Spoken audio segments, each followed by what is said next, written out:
গুয়াহাটিতে ভারত বনাম নিউজিল্যান্ড ম্যাচে ভারত রান তাড়া করতে নেমেছিল 154 রান।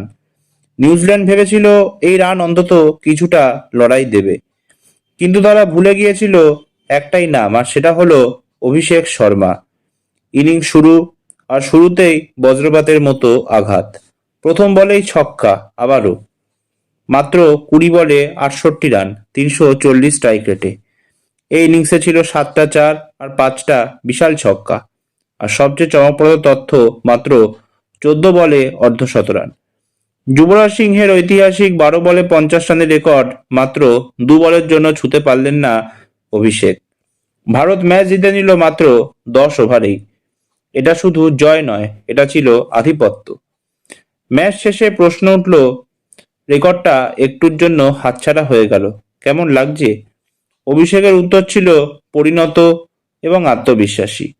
ওই রেকর্ড ভাঙা কঠিন, কিন্তু বলা যায় না, যে কোনো ব্যাটার সেটা ভেঙে দিতে পারে। আমিও পারি। এই এক লাইনের মধ্যেই লুকিয়ে আছে একজন ভবিষ্যৎ সুপারস্টারের মানসিকতা। এখানেই গল্পটা আরো সুন্দর হয়ে ওঠে। অভিষেকের এই মন্তব্যের কিছুক্ষণের মধ্যেই তার গুরু যুবরাজ সিংহ সোশ্যাল মিডিয়ায় পোস্ট করেন, এখনো 12 বলে 50 করতে পারলি না, পারবি কি? একটা হাসি আর একটা চ্যালেঞ্জ, আর সঙ্গে গুরুসুলভ আশীর্বাদ। ভালো খেলেছিস, এইভাবেই চালিয়ে যা। বন্ধুরা, এই সম্পর্কটাই ভারতীয় ক্রিকেটের শক্তি, যেখানে প্রতিযোগিতার মধ্যেও রয়েছে শ্রদ্ধা। অনেকে ভাবেন অভিষেক কি প্রথম বলেই ছক্কা মারার পরিকল্পনা করে নামেন, কিন্তু অভিষেক নিজেই বলেন, আমি এটা ভাবি না যে প্রথম বলেই ছক্কা মারতে হবে।